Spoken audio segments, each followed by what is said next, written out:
cosas comerciales, temas de seguridad, que ahorita vamos a entrarle ahí, pero lo que más compartimos somos familias binacionales. Entonces, y eso con otros países se repite. Entonces, al final, todas esas políticas, y eso es lo que hoy le está pasando a Donald Trump, yo creo, al final todas esas políticas que tú hiciste para afectar a las personas migrantes, están afectando a tus estadounidenses, porque esos son familia o conocidos o son de las redes de las mismas personas, porque viven en una comunidad. Y luego exageraste, porque además ya no solo te metiste con los migrantes, sino que has detenido a 170 estadounidenses, o sea, sin ninguna razón. Y luego además has asesinado a dos, no sé si más, pero dos de manera muy visible. Estadounidenses. Entonces eso ya genera también una dinámica distinta. Pero aquí lo que quiero recalcar es que el lenguaje sí importa, porque el lenguaje hace que se generen otras dinámicas, que se generen otras presiones, que se generen otras preocupaciones. Entonces por eso sí es muy importante recalcar este mensaje que no es solo de Donald Trump, sino también de su gabinete. Creo que eso cambió entre la primera y la segunda vez. Mientras que la primera vez él era diciendo sus mensajes, pero no había tanto eco en el gabinete, de pronto se hace un gabinete súper racista, en donde es él, pero la que acaban de quitar hace un mes o dos, Kristi Noem, la peor, o sea, con un discurso diario, unos mensajes antimigrantes y una ignorancia además enorme, pero pues ella iba y atacaba y decía, se atrevió a decir a los 5 segundos que había habido los asesinatos de los estadounidenses, a decir que eran terroristas domésticos, en vez de como cualquier autoridad voy a hacer las investigaciones para ver qué pasó, pues ella no, ella a los 5 minutos está diciendo que era culpa de los que asesinaron y no del gobierno. Entonces, bueno, todos estos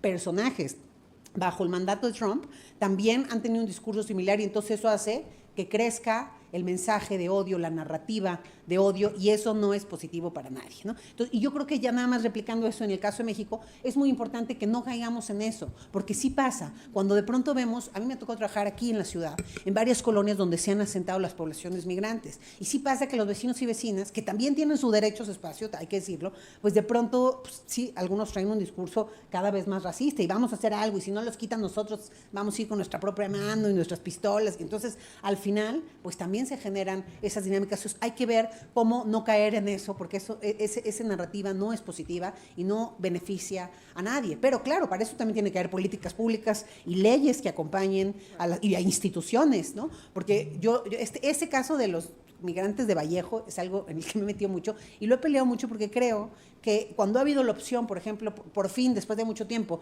la Ciudad de México pone una opción de un albergue y entonces vienen de una universidad a hacer un amparo para que no se vayan los migrantes. Entonces y luego la misma Defensoría. Yo le preguntaba a la directora, a la presidenta de la Defensoría, ¿tú qué quieres? ¿Lo que es legal posiblemente o lo que es mejor para las personas? Porque legal, pues sí, podemos amparar a todo mundo, pero ¿qué es mejor para ellos? Porque y le dije, ¿tú has ido ahí? Hablé con ella por teléfono. No, yo no he ido, pero mi gente, dije, no, pues yo sí he estado ahí. Entonces ustedes ponen cosas en un papel que no han visto en la realidad y eso no está bien, porque tú aquí estás poniendo en un papel que están a 5 metros de las vías del tren.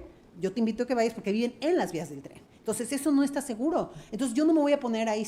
Entonces, tú te quieres quedar aquí porque quieres, o si hay un albergue que es una mejor opción, creo que sí deberíamos también tener esas determinaciones, pero se complica porque entonces se meten muchos actores y muchos intereses. Claro que ni un albergue ni la calle es una opción de largo plazo, los dos son temporales, pero ¿qué es lo que sí tenemos que hacer? Oye, vamos a un albergue y vamos a trabajar también con el gobierno federal de la Ciudad de México para regularizar a estas personas, porque lo que los tiene en la calle es la falta de regularización. Luego ellos pagan un montón de cosas, no crean, porque hay que pagar derecho de piso, de paso, de todo. Entonces, al final, el tema es, pues no me van a rentar un espacio y la gente abusa también. Entonces, yo no puedo rentar un departamento a lo que a lo mejor cualquiera de nosotros podría, si yo fuera migrante, porque como me saben migrante, no, pues a ti te voy a cobrar esto más porque tú no tienes papeles, ¿cómo yo me voy a asegurar? Entonces, al final eso hace que no puedan tener esa opción, pero a lo mejor si lo regularizamos, primero, pues puede ganar mejor, segundo, puede pagar impuestos, y tercero, pues puede a lo mejor sí tener esa carta para rentar al mismo precio que los demás y que no abusen. Entonces, bueno, al final a lo que voy es que todo eso tenemos que considerarlo